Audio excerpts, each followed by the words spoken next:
Hello, everyone. Jessica Beck here for IELTS Energy TV. In this podcast episode, Aubrey and I are going to teach you slang phrases to get you that 7 or higher for vocabulary. So, two things, guys. All of these phrases are about personality, okay? Speaking part 1, speaking part 2. Yes, you can definitely use these words, guys. You are always given the opportunity to describe people in part 1 and part 2. And guys, second thing, for your score, you have to show the examiner a range of vocabulary. That means informal, like slang and idioms, as well as formal, academic stuff for part 3. So guys, listen up today to be sure and raise your vocabulary score. And remember, you can find out what your score would be if you took IELTS right now. Find out for free, guys. It takes 5 minutes. Go to allearsenglish.com/IELTS quiz. Okay, guys, enjoy. Happy New Year! Okay, we're a little later than New Year, but guys, as we're recording, this is the first time Aubrey and I are recording in 2021. Yes, so happy 2021, everybody. It can't be worse than 2020. I'm looking up. I'm hopeful. I'm positive about the future. There's an idiom you could use. There's nowhere to go but up. It's like it sounds really hopeful, that idiom, but like when you think about what it actually means, it's like, oh, stuff has been so terrible that like it can't get any worse. Right. But we always say that when someone's telling us how bad things are going in their life. It's like, well, there's nowhere to go but up. And really you're saying like, I'm so sorry. Things are terrible for you right now. And like, you're trying to help, like you're trying to be positive. My mom has a cool phrase for really positive people like that. So guys, actually, this works out really well because today we're going to teach you some amazing vocabulary to describe people's personalities. And of course, on IELTS, guys, speaking part 1, speaking part 2, for sure, this is like a common function that you have to express. But then it's also possible in part 3, right? So my mom is always a really positive person. And so my stepdad calls her a real Pollyanna.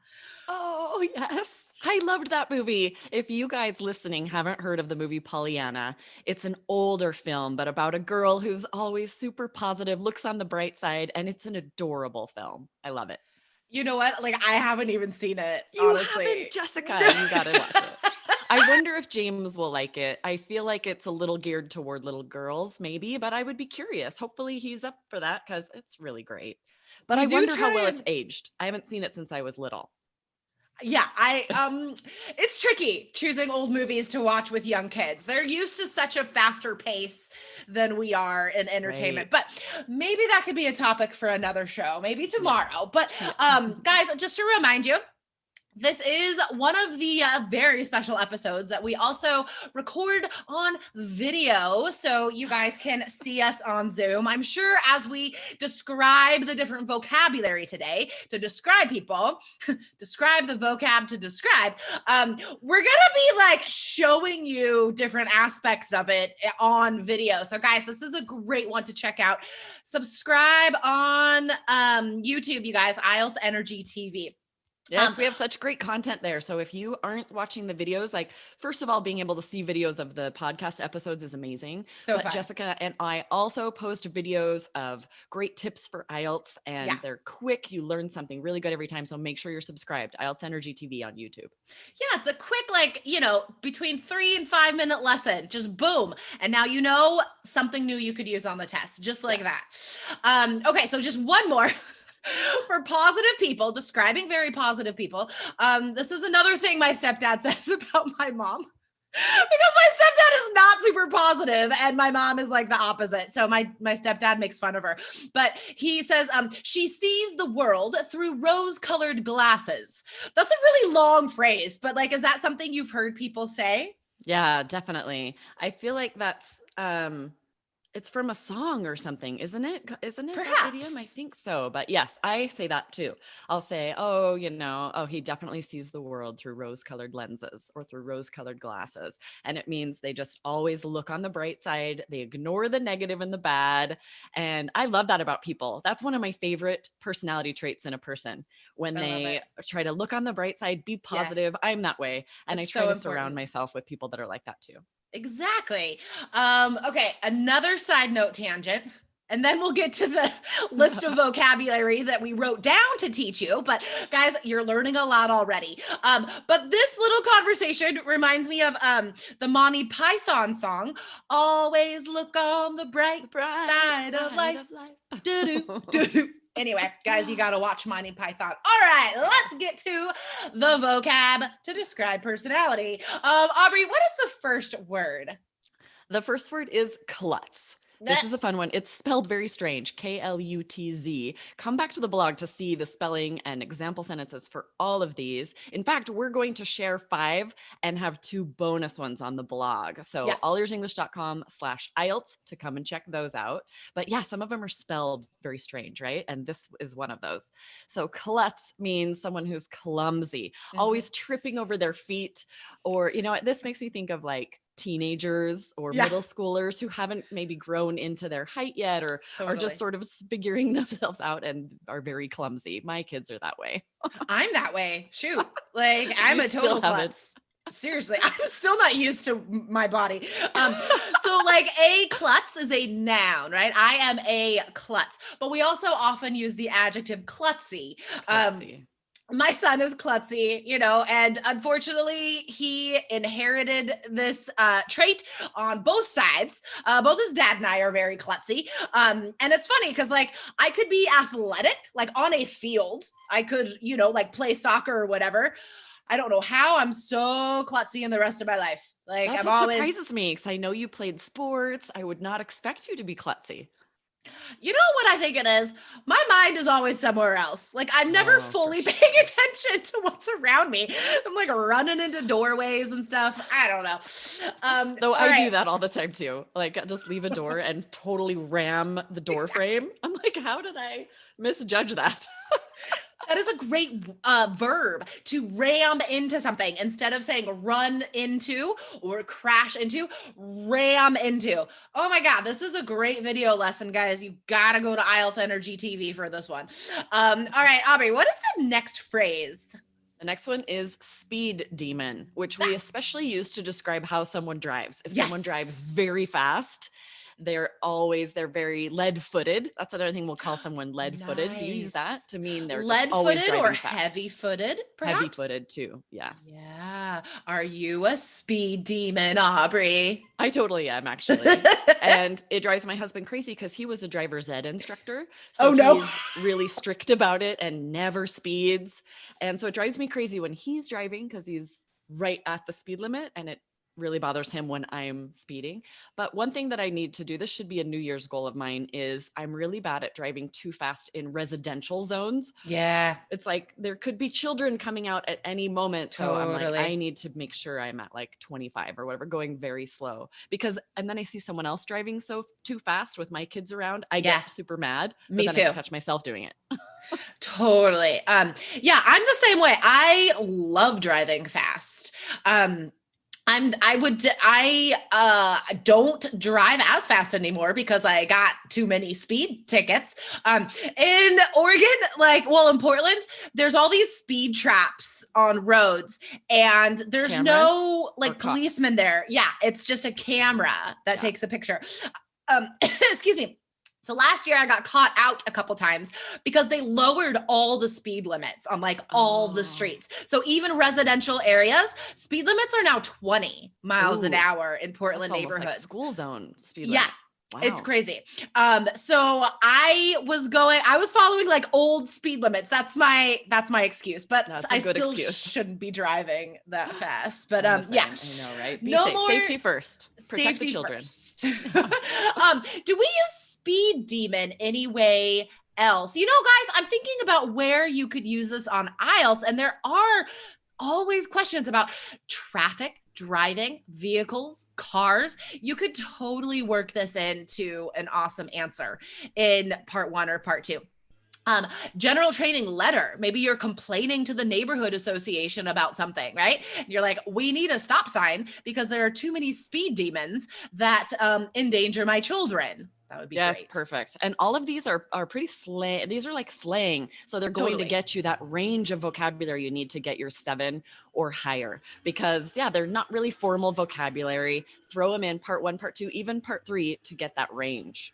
Exactly. Because guys, I mean, even if you're using like some amazing, impressive academic words in part 3, that's not enough for a 7 or higher in vocab. Remember, you have to fulfill the range the examiner is looking for, like Aubrey said, right? So it's not just about fancy academic words. You do need to show this slang on the speaking test.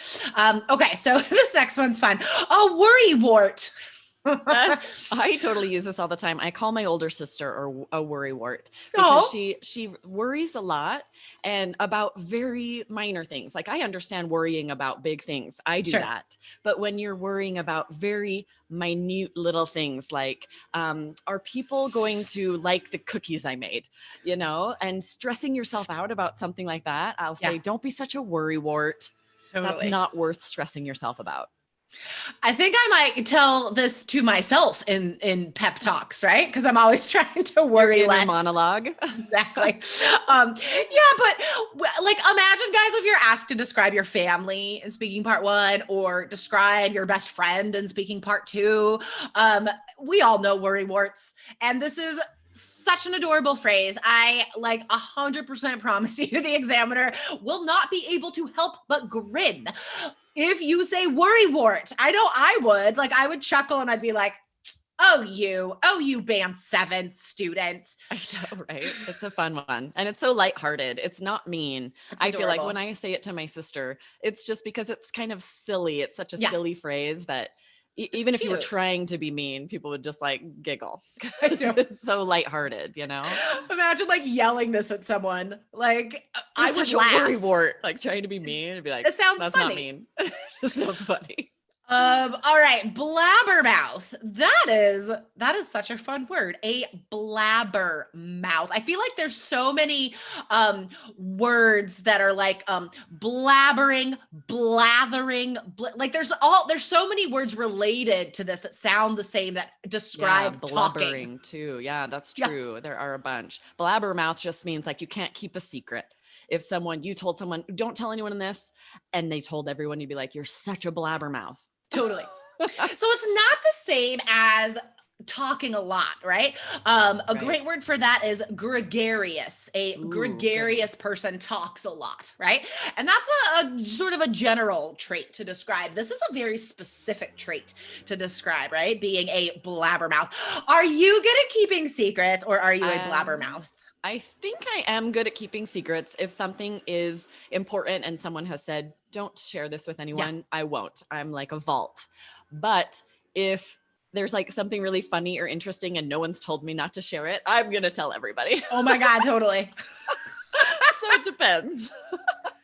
Like if I know it would hurt someone, like I'm never going to, never say. Like embarrass someone, because I know I've been embarrassed before, right? If people find things out, or they, people tell secrets about you. And so I would never want to cause someone else that hurt. So I'm very careful as far as like loyalty to people, like not being a blabbermouth about that. But if it's like trustworthy. Yeah.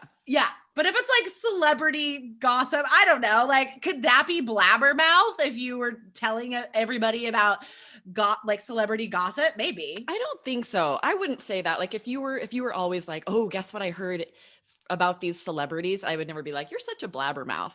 I would only use it if you were blabbing about things you shouldn't because it's like a secret a friend told you, a confidence that you were trusted with. If you shared that, then I would be like, she's a blabbermouth. Don't tell her anything. You don't want everyone to know, you know? Totally. Okay. So it does have to be about someone you know. That makes sense. But you brought up a good takeaway from that. Blab is also just a verb on its own, right? And be like, don't blab about this. Oh my God. I promise you guys, you've never learned that from a teacher before. Okay. One more, guys. And then remember, there are 2 more phrases that will be on our blog. So go to allearsenglish.com/IELTS. This is episode 981. While you're there, you could take our short IELTS quiz and get your estimated IELTS band score in just a few short minutes. And also remember to check out this video on YouTube. You can see Aubrey and I act out various aspects of this vocabulary. So follow IELTS Energy TV on YouTube.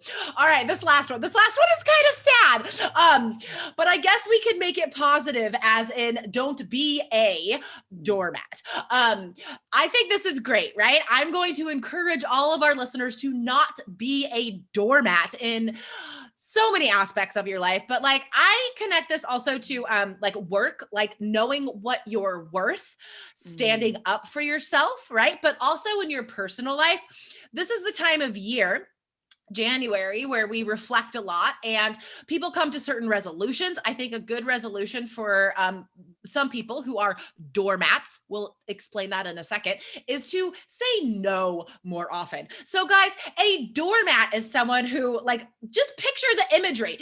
Someone walks all over you. We say that as an idiom as well. So what does that mean? What is a doormat?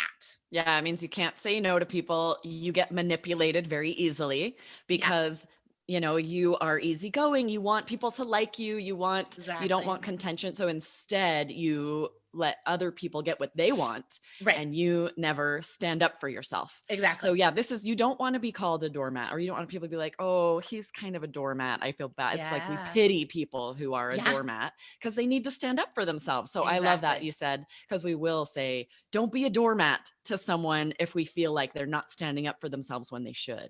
Yeah, totally. Guys, I think like the essence of this is that you are, you're literally, right? Like, okay, not literally. Gosh, I use that wrong all the time. It's true. Cause no, not literally. Please, not literally. You are metaphorically, placing people and their needs above your own, right? Exactly. Like a doormat is underneath everybody's feet. You are underneath everybody else. And so that means you respect yourself less than other people. So guys, respect yourself. And this has come up regarding IELTS when students have told me about difficulties at test centers. Guys, don't be a doormat at a test center, right? If the examiner, for example, I've heard just crazy stories about examiners coming in late, being in bad moods, maybe being hungover, yelling at someone to bring them coffee. I'm not lying. Like, these are all things that students have experienced.